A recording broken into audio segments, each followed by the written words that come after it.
स्मिता पाटिल और शबाना आजमी दोनों ही 70 और 80 के दशक में हिंदी फिल्म इंडस्ट्री की बेहतरीन एक्ट्रेस में शुमार थी। दोनों ने कई फिल्मों में साथ काम भी किया, लेकिन इनकी कभी नहीं बनी।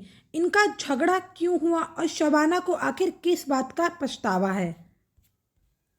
बॉलीवुड में स्टार जितनी शिद्दत से दोस्ती निभाते हैं, उतनी ही नफरत से दुश्मनी भी। हिंदी फिल्म इंडस्ट्री में एक्ट्रेस के बीच दोस्ती और दुश्मनी के कई किस्से कहानियां सुनने को मिल जाएंगे। इनमें से एक स्मिता पाटिल और शबाना आजमी की दुश्मनी की कहानी भी है।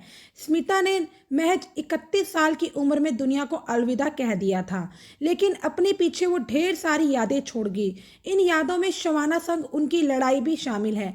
भले ही उन्होंने कई फिल्मों में साथ काम किया, लेकिन सेट पर इनकी जरा भी नहीं बनती थी। शबाना ने स्मिता के लिए बहुत कड़वे शब्द भी बोले थे, जिसका उन्हें बाद में बहुत अफसोस भी हुआ था। स्मिता पाटिल का जन्म पुणे में हुआ था। उनके पिता पॉलिटिशियन थे और माँ सोशल वर्कर। वो बचपन में ही ड्रामा करने लगी थी। उन्होंने बॉम्बे यूनिवर्सिटी से पढ़ाई की और तब लोकल थिएटर ग्रुप का हिस्सा भी थी। वो film and television institute of India के कैंपस में खूब समय बिताती थी। उन्होंने 70 के दशक में करियर की शुरुआत टीवी पर न्यूज़ रीडर से की। श्याम बेनेगल ने उन्हें खोजा और अपनी फिल्म में कास्ट किया। वो दिन दुगनी और रात चौगनी तरक्की पा रही थी। वो न सिर्फ एक्टिंग करने में माहिर थी, बल्कि अपनी फिल्मों से महिलाओं से जुड़े गंभीर मुद्दे भी सामने लेकर आती थी।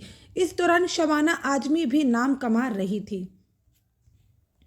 स्मिता और शबाना ने 1982 में फिल्म अर्थ फिल्म में साथ काम किया था। महेश भट्ट की इस फिल्म में दो औरतों की कहानी को दिखाया गया था।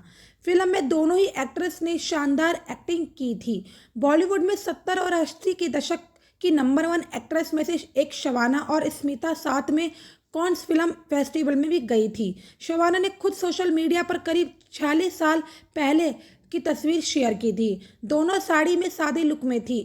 इस तस्वीर को काफ़ी पसंद भी किया गया था। शबाना आजमी ने एक बार खुलासा किया कि उनकी स्मिता पाटिल से क्यों नहीं पड़ती थी। उन्होंने बताया था कि उनका और स्मिता का बैकग्राउंड लगभग एक जैसा था।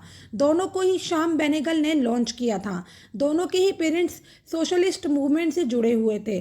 जब दोनों अर्थ फिल्म में काम कर रही थी, तब महेश भट्ट से स्मिता काफ़ी नाराज हो गई थी, क्योंकि एडिटिंग के दौरान मूवी से उनके कई सीन्स काट दिए गए थे, जिसकी वजह से उनके किरदार का महत्व कम हो गया था। बताया जाता है कि स्मिता को लगा था कि महेश और शबाना की अच्छी दोस्ती है, इसलिए उनके साथ ऐसा किया गया। इस विवाद के कारण स्मिता और महेश में बातचीत तक बंद हो गई थी। वही शबाना और स्मिता एक दूसरे को देखना तक पसंद नहीं करती थी।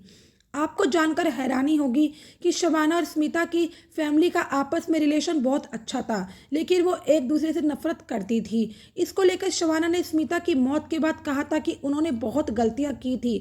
वो और स्मिता अच्छे दोस्त बन सकते थे। उन्होंने कहा था कि मैंने स्मिता के लिए कड़वे शब्द बोले थे, जिसके लिए मैं बहुत ज़्यादा शर्मिंदा हूँ। मुझे लगता है कि मुझसे बहुत बड़ी गलती हो गई है। मुझे ऐसी बातें नहीं करनी चाहिए थी। हालांकि मीडिया ने उनकी बातों को बड़ा चढ़ाकर दिखाया था। स्मिता ने 13 दिसंबर 1986 को महज 31 साल की उम्र में दम तोड़ दिया था। उनकी मौत चाइल्ड बर्थ कॉम्प्लिकेशंस की वजह से हुई थी। उन्होंने 15 दिन पहले बेटे प्रतीक को जन्म दिया था, लेकिन उनकी हालत ठीक नहीं थी। मौत से कुछ घंटे पहले वो पति राज बब्बर के साथ एक फंक्शन में जाना चाहती थी, लेकिन राज ने उन्हें मना कर दिया। वो बाथरूम गए और जब लौटकर आए तो देखा कि स्मिता का चेहरा पीला पड़ गया है। वो खून की उल्टियाँ कर रही थी। जब तक उन्हें हॉस्पिटल लेकर पहुंचे, तब तक वो कोमा में जा चुकी थी।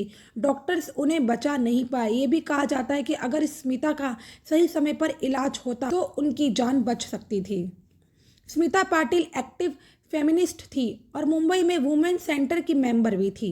उन्होंने अपनी फिल्मों के जरिए महिलाओं की समस्याओं को दिखाने की कोशिश की थी। वो चैरिटी में भी काम करती थी। उन्होंने अपने पहले नेशनल अवार्ड की जीत को चैरिटी में दान किया था। उनकी और राज बब्बर की पहली मुलाकात 1982 में भीगी पलके के सेट पर हुई थी। यहीं से दोनों के बीच रोमांस शुरू हुआ।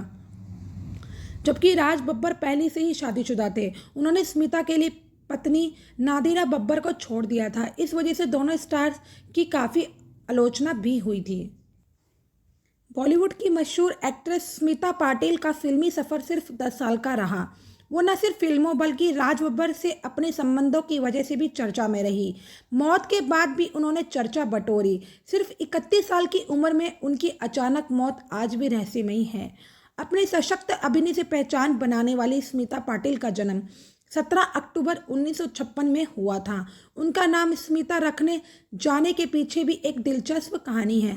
असल में जन्म के समय उनके चेहरे पर मुस्कुराहट देखकर उनकी माँ विद्या ताई पाटिल ने उनका नाम स्मिता रख दिया।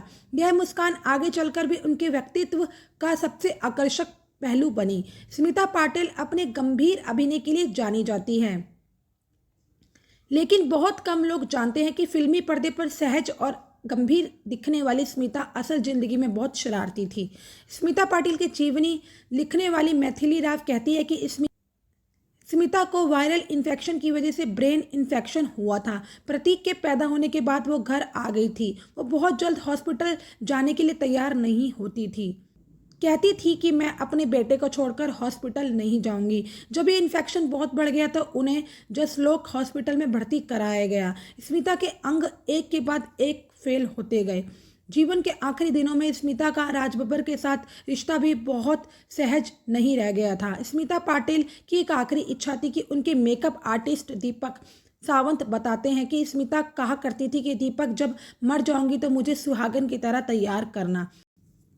दीपक ने कहा कि एक बार उन्होंने राजकुमार को एक फिल्म में लेटकर मेकअप कराते हुए देखा और मुझसे कहने लगी, दीपक मेरा इस तरह से मेकअप करो। तो मैंने कहा कि मैडम मुझसे ये नहीं होगा, ऐसा लगेगा जैसे किसी मुर्दे का मेकअप कर रहे हैं। ये बहुत दुखद है। एक दिन मैंने उनका ऐसे ही मेकअप किया। शायद ही दुनिया में ऐसा कोई मेकअप आर्टिस्ट होगा जिसने इस तरह से मेकअप किया हो। मरने के बाद उनकी अंतिम इच्छा के मुताबिक स्मिता के शव का सुहागन की तरह मेकअप किया गया।